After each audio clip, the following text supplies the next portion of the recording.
Have you ever heard the name Ajit Doval? In the world of high-stakes espionage and national security, that name is whispered with a kind of, well, a mix of awe and a whole lot of controversy. Today, we're going to pull back the curtain on the life of India's most legendary spy master. His story? It's less like a biography and more like a high-octane thriller. So, where do we start? Not with praise from a friend or a colleague. No, we start with this quote from an enemy, the words of a defeated rebel leader. And right there, that tells you everything you need to know about Doval's methods.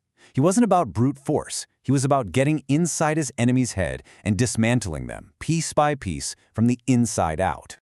So how does someone even get a reputation like that? Well, to really understand the spy master, we've got to rewind. We have to go all the way back to the beginning, to a brilliant young police officer whose early moves set the stage for an absolutely legendary career in the shadows. The speed of his rise is just staggering. At only 22, he nails the UPSC exam, one of India's most difficult competitions, on his very first try. Just 3 years later, as a young police officer, he's faced with major religious riots. And what does he do? He ends them in a week. Not with force, but by talking to people.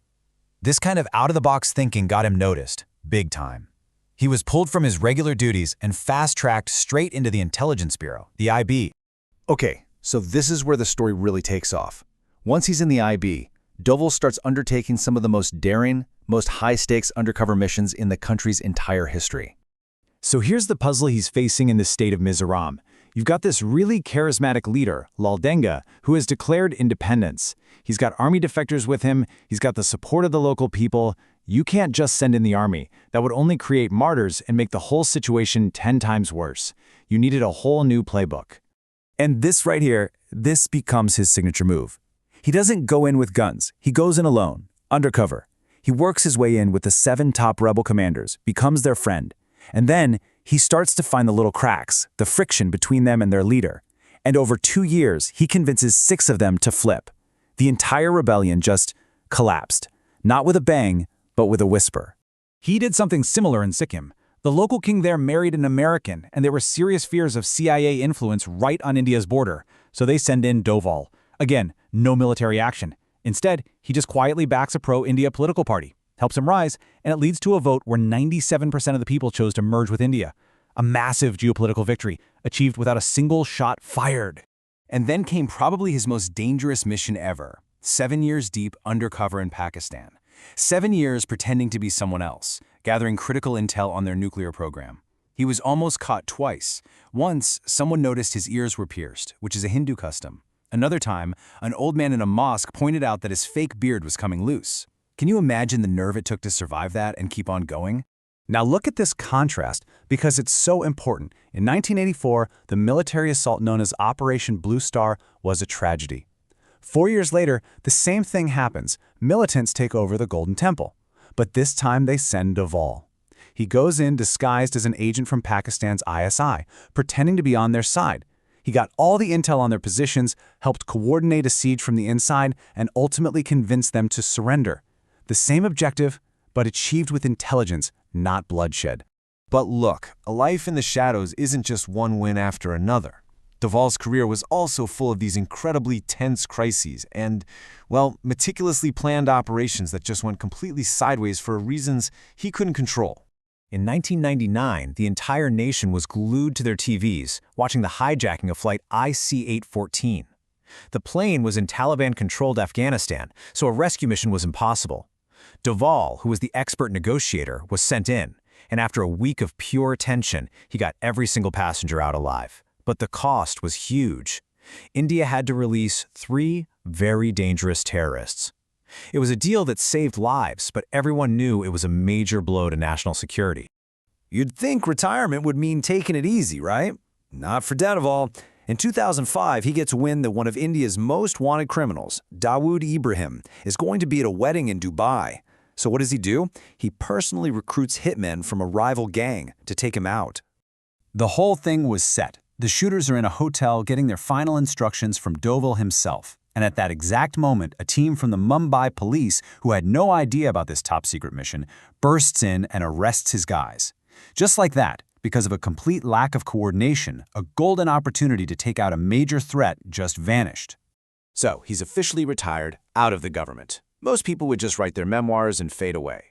Doval did the exact opposite. He started building a new kind of power, this time from the outside, shaping policy and the entire national debate. In 2009, he starts this thing called the Vivekananda International Foundation, or VIF. Now on paper, it's a think tank, but in reality, it became this alternate power center, a magnet for former spies, diplomats, and generals who felt like outsiders in the current government. And this wasn't just some academic club. The VIF became a serious political player. They put out this huge report on offshore black money that tapped right into public anger. Then they gave a platform to the leaders of the massive 2011 anti-corruption movement, a movement that really shook up the country and helped clear the path for a massive political change. All that influence brought him right back into the fold. In 2014, the new government gave Ajit Doval one of the most powerful jobs in the country. It was a move that would totally redefine India's security policy and put him and his family under a microscope. Being appointed National Security Advisor was a huge deal. I mean, this was unprecedented. An intelligence officer, a spy, not a diplomat or a bureaucrat, was now the top security official in the entire country. He was given the rank of a cabinet minister, giving him incredible power over pretty much everything. And Doval wasted no time. He brought in a whole new philosophy, which people quickly started calling the Doval Doctrine. He basically said India had to stop being just defensive and start being defensive-offensive. The new rule was simple. Don't wait for a threat to come to you. You go to the source of the threat and you neutralize it there. This was a massive shift in how things were done. And this wasn't just some theory. This doctrine was put into action. The famous surgical strikes in Uri and the Balakot airstrike. These were seen as the Doval Doctrine playing out in real time. It was a clear signal to the world that India's rules of engagement had changed, for good. Of course, when you have that much power, the criticism is going to be intense. And it was. Doval and his family faced all sorts of allegations about his son's businesses. Everything from a partner in Pakistan to an offshore fund set up right after India's demonetization. Some of it raised security questions. Other claims led to defamation lawsuits, and one of those cases actually ended with a senior opposition leader having to formally apologize in court for spreading the claims. So, who is Ajit Doval, really? Is he the master of disguise who could take down rebellions without a fight? The tough strategist who rewrote the country's security rules? Or a political chess master who knew how to build power from both the inside and the outside? His story is this incredible, complex web of secret operations, political moves, and raw power. And maybe his true legacy is a question that only history will be able to answer.